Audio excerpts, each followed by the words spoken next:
योगी यो का मोदी यो का गडकरी यो का अजून एकनाथ शिंदे यो, निवडणूक आम्ही जिंकून दाखवू। 1,87,000 मतांनी आपला पराभव झाला होता। ही निवडणूक जर जिंकायची असेल तर मागचा 1,87,000चा गड्डा आपल्याला पहिले भरून काढावा लागणार आहे।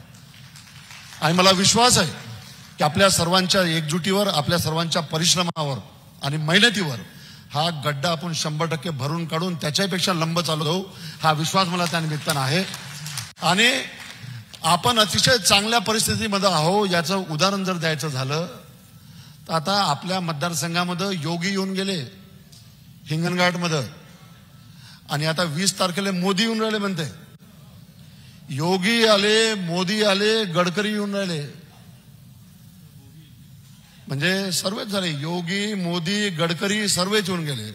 परंतु मला विश्वास आहे योगी यो का मोदी यो का गडकरी यो का अजून एकनाथ शिंदे यो का कोणी यो, याच्यापेक्षा ते मोठे नाही आहे।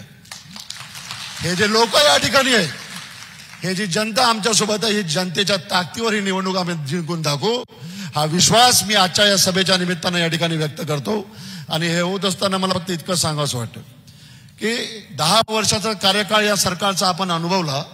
या 10 वर्षाच्या कार्यकाळामध्ये मला या निमित्तानं फक्त तुम्हाला इतकंच सांगायचं, जेव्हा तुम्ही लोकांपुढे मत मागायला जाल तेव्हा लोक तुम्हाला विचारतील का तुम्ही काय करणार, तर मला असं वाटतं की आपण पहिले 10 वर्षाचा हिशोब त्यांना मागितला पाहिजे।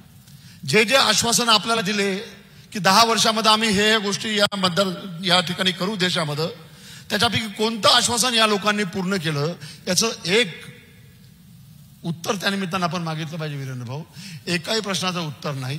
शेतकऱ्यांना दिलेले आश्वासन पूर्ण झाले नाही, महिलांना दिलेले आश्वासन पूर्ण झाले नाही, युवकांना दिलेले आश्वासन पूर्ण झाले नाही, महागाईच्या संदर्भात दिलेले आश्वासन पूर्ण झाले नाही, कुठलेच आश्वासन या मतदारसंघातले, या देशातले पूर्ण झालेले नाही। आणि हे जे सरकार आहे, हे सरकार शेतकरी विरोधी कसं, याचं एक उदाहरण जर द्यायचं झालं तर मी सांगू इच्छितो कशा पद्धतीने हे सरकार उद्योगपतींचा विचार करणारं सरकार आहे। याचं एक उदाहरण जर द्यायचं झालं तर आपण लक्षात घ्या की या वर्षी आपलं सोयाबीन पूर्ण लंब झालं। फुले संगम नावाचं बियाणं होतं, ते फुले संगमचं बियाणं पार लंब झालं। खूप चांगलं पीक होतं सोयाबीनचं, असं वाटत होतं का चांगला पैसा घरामध्ये येणार आहे, परंतु अचानक ते रोग आला आणि ते पूर्ण बियाणं पूर्ण सोयाबीन लंब झालं। दुष्काळासारखी परिस्थिती संपूर्ण वर्धा जिल्ह्यामध्ये निर्माण झाली होती। त्यावेळेला पीक विमा जो आहे, या पीक विम्याच्या संदर्भामध्ये मी आपल्याला सांगू इच्छितो की या पीक विम्याच्या संदर्भामध्ये जेव्हा मी माहिती घेतली तेव्हा वर्धा जिल्ह्याच्या 2,27,000 कास्तकारांचा 375 कोटी रुपयाचा प्रीमियम, 2,27,000 कास्तकारांचा राज्य आणि केंद्र सरकारने 375 कोटी रुपयाचा प्रीमियम कंपन्यांच्या जवळ दिला। किती? 375 कोटी। सोयाबीन तर पूर्ण लंब झालं होतं, पूर्ण दुष्काळी परिस्थिती। परंतु जेव्हा मी माहिती घेतली की वर्धा जिल्ह्यातल्या किती कास्तकारांना पीक विम्याची मदत मिळाली, तेव्हा त्या माहितीच्या अनुषंगाने मला प्रशासनाकडून उत्तर आलं की वर्धा जिल्ह्यातल्या कास्तकारांना 40 कोटी रुपयाची मदत पीक विम्याच्या मदतीपोटी कास्तकारांना भेटली होती।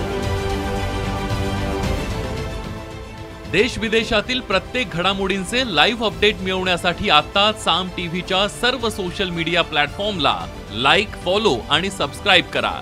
तसंच सर्व नोटिफिकेशनसाठी बेल आयकॉन प्रेस करायला विसरू